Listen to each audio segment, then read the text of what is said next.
Food ಲವರ್ಸ್ಗಾಗಿ ಇವತ್ತೊಂದು ಹೊಸ ಜಾಗದ ಜೊತೆ ಬಂದಿದ್ದೀನಿ ನಾನು. ಎಲ್ಲಿರೋದು, ಅಲ್ಲಿ ಏನೇನು ಸಿಗುತ್ತೆ ಎಲ್ಲವನ್ನು ಕೂಡ ನಿಮ್ಮ ಜೊತೆ ಶೇರ್ ಮಾಡ್ಕೊಳ್ತೀನಿ. ಅದಕ್ಕೂ ಮೊದಲು ಹಾಯ್ ಫ್ರೆಂಡ್ಸ್, ಅನುಗ್ರಹ ಕಿಚನ್ಗೆ ಸ್ವಾಗತ. ನಾನು ನಿಮ್ಮ ಉಷಾ ವಿ ಭಟ್. ಇಂದಿರಾನಗರದಲ್ಲಿರುವ ದ ಶ್ರೀರಂಗಂ ಕಫೆಗೆ ನಾನು ಹಾಗೆ ನನ್ನ ಮಗನ ಜೊತೆ ಹೋಗಿದ್ದೆ. ಅಲ್ಲಿ ನಾನು ಒಂದಷ್ಟು ಐಟಮ್ಗಳನ್ನು ಆರ್ಡ್ರ್ ಮಾಡಿಕೊಂಡು ತಗೊಂಡು ತಿಂದ್ವಿ. ಎಲ್ಲ ಕೂಡ ತುಂಬ ಚೆನ್ನಾಗಿತ್ತು.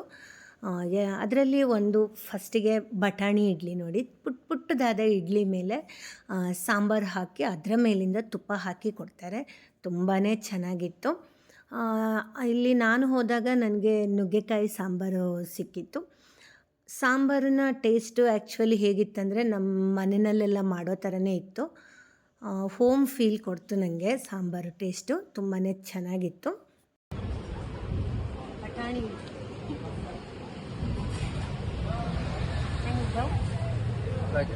ಸಾಂಬಾರು ಹಾಗೆ ನನ್ನ ಮಗಂಗೆ ಕೂಡ ಇಷ್ಟ ಆಯಿತು. ಆಮೇಲೆ ಗೀ ಪುಡಿ ಇಡ್ಲಿ ತಗೊಂಡ್ವಿ.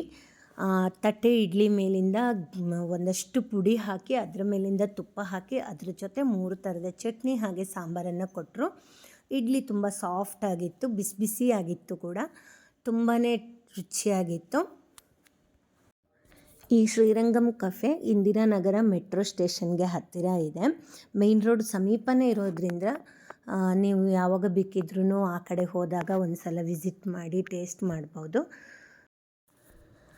ದೋಸೆನಲ್ಲಿ ಕೂಡ ಸಾಕಷ್ಟು ವೆರೈಟಿ ದೋಸೆ ಇತ್ತು. ದೋಸೆ ಹಾಕೋದನ್ನು ನಾನು ವಿಡಿಯೋ ಮಾಡಬೇಕು ಅಂತ ಹೇಳಿದಾಗ ಒಳಗಡೆ ಬಿಟ್ಟರು. ದೋಸೆ ಮಾಡೋದನ್ನು ಕೂಡ ವಿಡಿಯೋ ಮಾಡಿದೆ. ನೋಡಿ, ಅಡುಗೆ ಕೋಣೆ ಎಷ್ಟು ಕ್ಲೀನಾಗಿ ಇಟ್ಕೊಂಡಿದ್ದಾರೆ ಅಂತ ಹೇಳಿ. ನಾನು ಹೋದ ನಂತರ ಏನು ಇವರು ಅಡುಗೆ ಕೋಣೆನ ಕ್ಲೀನ್ ಮಾಡಿದ್ದಲ್ಲ, ನಾನು ಹೋಗ್ಬೇಕಾದ್ರೆ ಹೆಂಗಿತ್ತೋ ಹಾಗೇ ನನ್ನನ್ನು ಒಳಗಡೆ ಬಿಟ್ಟರು. ತುಂಬ ನೀಟಾಗಿತ್ತು. ದೋಸೆನಲ್ಲಿ ನಾನು ಗಾರ್ಲಿಕ್ ಚಟ್ನಿ ದೋಸೆ ಹಾಗೆ ಪುಡಿ ಮಸಾಲೆ ದೋಸೆ ತಗೊಂಡೆ. ದೋಸೆ ಮಾಡಿಬಿಟ್ಟು ಅದರ ಮೇಲೆ ಒಂದಷ್ಟು ತುಪ್ಪ ಹಾಕಿ ಗಾರ್ಲಿಕ್ ಚಟ್ನಿ ಹಾಕಿ ಹಾಗೆ ಅದರ ಜೊತೆ ಬೆಣ್ಣೆ ಕೂಡ ಹಾಕಿ ಚೆನ್ನಾಗಿ ಬೇಯಿಸ್ಬಿಟ್ಟು ಮಧ್ಯೆ ಆಲೂಗಡ್ಡೆ ಪಲ್ಯ ಹಾಕಿ 3 ಚಟ್ನಿ ಹಾಗೆ ಒಂದು ಸಾಂಬಾರು ಜೊತೆ ಕೊಟ್ಟರು. ನನಗಂತೂ ಈ ಗಾರ್ಲಿಕ್ ಫ್ಲೇವರ್ ತುಂಬಾ ಇಷ್ಟ ಆಯಿತು. ಹಾಗೇ ದೋಸೆ ತಿನ್ನೋದಕ್ಕೆ ತುಂಬ ಚೆನ್ನಾಗಿತ್ತು. ಚಟ್ನಿ ಬೇಕಾಗೇ ಇರಲಿಲ್ಲ. ಬೆಳ್ಳುಳ್ಳಿ ಪ್ರಿಯರಿಗೆ ಈ ದೋಸೆ ಹೇಳಿ ಮಾಡಿಸಿದ ದೋಸೆ ಅಂತಲೇ ಹೇಳ್ಬೋದು. ನೀವೇನಾದರೂ ಗಾರ್ಲಿಕ್ ತುಂಬ ಇಷ್ಟಪಡೋರಾಗಿದ್ದರೆ ಕೂಡಲೇ ಒಂದು ಸಲನಾದರೂ ನೀವು ಈ ಶ್ರೀರಂಗಂ ಕಫೆಗೆ ಭೇಟಿ ಮಾಡಿ ಈ ದೋಸೆನ ಟೇಸ್ಟ್ ಮಾಡಿ. 2 ಥರದ ಇಡ್ಲಿ ಹಾಗೆ 2 ಥರದ ದೋಸೆ, 2 ಥರದ ಸ್ವೀಟು, ಕಾಫಿ, ಇದಿಷ್ಟನ್ನು ನಾವು ಟೇಸ್ಟ್ ಮಾಡಿದ್ವಿ. ನನಗೆ ಎಲ್ಲನೂ ತುಂಬಾ ಇಷ್ಟ ಆಗಿತ್ತು. ಮಸಾಲೆ ದೋಸೆ ಕೂಡ ಅಷ್ಟೇ, ತುಂಬಾ ಕ್ರಿಸ್ಪಿಯಾಗಿ ಟೇಸ್ಟಿಯಾಗಿತ್ತು.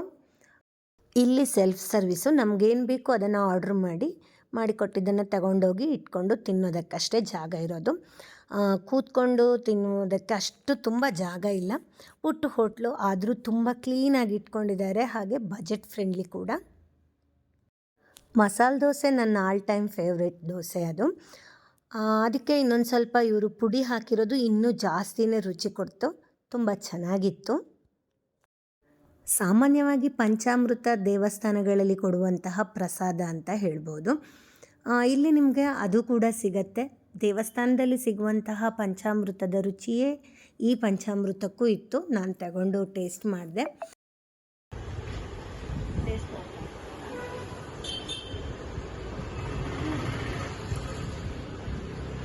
ದೇವಸ್ಥಾನದಲ್ಲಿ ಕೊಡುವ ಪಂಚಾಮೃತ ಹಂಗೇನೆ ಇತ್ತು. ದೇವಸ್ಥಾನಗಳಲ್ಲಿ ಕೊಡುವ ಪಂಚಾಮೃತ ಥರನೇ ಇದೆ.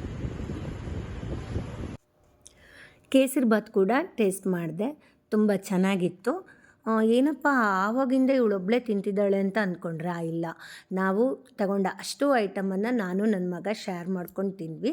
ತುಂಬಾ ಚೆನ್ನಾಗಿತ್ತು. ಕೊನೆಯಲ್ಲಿ ಒಂದು ಫಿಲ್ಟರ್ ಕಾಫಿ ಕೂಡ ತಗೊಂಡ್ವಿ. ಕಾಫಿನೂ ಸಖತ್ತಾಗಿ ಸ್ಟ್ರಾಂಗ್ ಆಗಿತ್ತು. ಅಲ್ಲಿ ಅವತ್ತು ಏನು ಸ್ಪೆಷಲ್ ಇದೆ ಅನ್ನೋದನ್ನು ಅವರು ಒಂದೊಂದು ಪ್ಲೇಟ್ ರೆಡಿ ಮಾಡಿ ಡಿಸ್ಪ್ಲೇ ಮಾಡಿದರು. ನಿಮಗೆ ಹೆಸರು ಓದೋಕ್ಕಾಗಿಲ್ಲ ಅಂದ್ರೂ ಅಲ್ಲಿ ಫುಡ್ಡನ್ನು ನೋಡ್ಕೊಂಡು ಕೂಡ ನೀವು ಯಾವುದು ಬೇಕು ಅಂತ ಕೇಳಿ ಆರ್ಡ್ರ್ ಮಾಡ್ಕೋಬೋದು. ನಾನು ಆಗಲೇ ಹೇಳಿದೆ ಅಡುಗೆ ಮನೆ ಕ್ಲೀನಾಗಿತ್ತು ಅಂತ. ಇವಾಗ ನಾನು ಹೋದ ತಕ್ಷಣ ಒಂದು ಸಣ್ಣ ವಿಡಿಯೋ ಮಾಡಿಕೊಂಡಿದ್ದೆ, ಅದನ್ನು ನಿಮಗೆ ತೋರಿಸ್ತೀನಿ ನೋಡಿ. ಅಡುಗೆ ಮನೆ ಎಷ್ಟು ಕ್ಲೀನಾಗಿತ್ತು ಅಂತ ನೀವೇ ನೋಡಬಹುದು. ನಾನು ಇದು ಯಾವುದು ಕೂಡ ನಾನು ಹೋಗಿ ವಿಡಿಯೋ ಮಾಡ್ತೀನಿ ಅಂದಮೇಲೆ ಅವರು ಕ್ಲೀನ್ ಮಾಡಿದ್ದಲ್ಲ, ಯಾವ ಥರ ಮೊದಲೇ ನೀಟಾಗಿ ಜೋಡಿಸ್ಕೊಂಡಿದ್ರು ಹಾಗೇ ಇತ್ತು. ಇಲ್ಲಿ ಏನೇನು ಸಿಗತ್ತೆ, ಅದಕ್ಕೆ ಎಷ್ಟೆಷ್ಟು ಕಾಸ್ಟ್ ಅನ್ನೋಂತಹ ಮೆನುನ ನಾನು ಲಾಸ್ಟಲ್ಲಿ ಹಾಕಿದ್ದೀನಿ. ವಿಡಿಯೋನ ಸ್ಕಿಪ್ ಮಾಡದೆ ಪೂರ್ತಿಯಾಗಿ ನೋಡಿ. ಈ ಥರದ ಕಂಟೆಂಟು ನಿಮ್ಗೆ ಇಷ್ಟ ಆಗಿದ್ದರೆ ಲೈಕ್, ಕಮೆಂಟ್, ಶೇರ್ ಮಾಡೋದನ್ನು ಮರಿಬೇಡಿ. ನಿಮಗೇನಾದರೂ ಅಲ್ಲಿ ಹೋಗಿ ತಿನ್ನೋದಕ್ಕೆ ಟೈಮ್ ಇಲ್ಲ ಅಂದರೆ ಝೊಮ್ಯಾಟೋದಲ್ಲಿ ಆನ್ಲೈನ್ ಆರ್ಡ್ರ್ ಕೂಡ ಮಾಡ್ಕೊಳ್ಬೋದು. ನಿಮ್ಮ ಪ್ರೋತ್ಸಾಹ ನಂಗೆ ತುಂಬ ಮುಖ್ಯ. ಮುಂದಿನ ವಿಡಿಯೋದಲ್ಲಿ ಮತ್ತೆ ಸಿಗೋಣ. ಬಾಯ್ ಬಾಯ್.